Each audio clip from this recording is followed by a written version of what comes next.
प्रिय भक्तों, भगवान श्री गणेश जी बुद्धि प्रदाता और समृद्धि के स्वामी हैं। जहाँ गणपति जी की कृपा होती है वहाँ धन, वैभव और सौभाग्य की कभी भी कोई कमी नहीं रहती है। यदि आप आर्थिक तंगी, कर्ज, व्यापार में नुकसान या रुके हुए धन से परेशान हैं, तो आज हम आपको गणेश जी का एक धन प्राप्ति मंत्र बताने जा रहे हैं। इस मंत्र के नियमित 108 बार जाप करने से अचानक धन प्राप्ति के योग बनते हैं। व्यापार और नौकरी में उन्नति प्राप्त होती है। रुका हुआ पैसा वापस आने लगता है। सभी बाधाएं दूर हो जाती हैं और सफलता प्राप्त होने लगती है।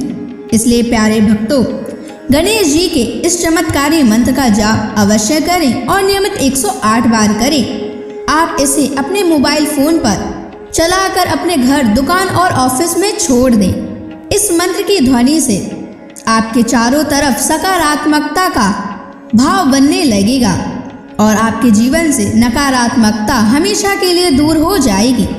अगर आप भगवान गणेश जी का आशीर्वाद प्राप्त करना चाहते हैं तो इस वीडियो को लाइक और चैनल को सब्सक्राइब जरूर कर दीजिए और कमेंट बॉक्स में जय श्री गणेश अवश्य लिख दीजिए। तो चलिए भक्तों, मंत्र का जाप करना प्रारंभ करते हैं। ओम गम गणपतये वरदं भवामि। ओम गम गणपतये वरदं भवामि।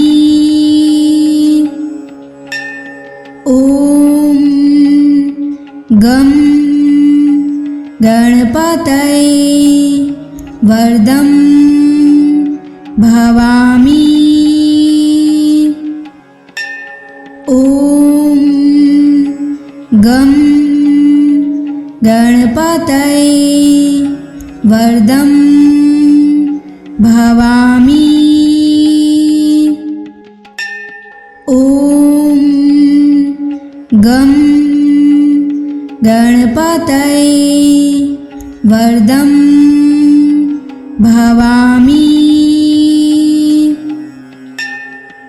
ओम गम गणपतये वरदं भवामि। ओम गम गणपतये वरदं भवामि।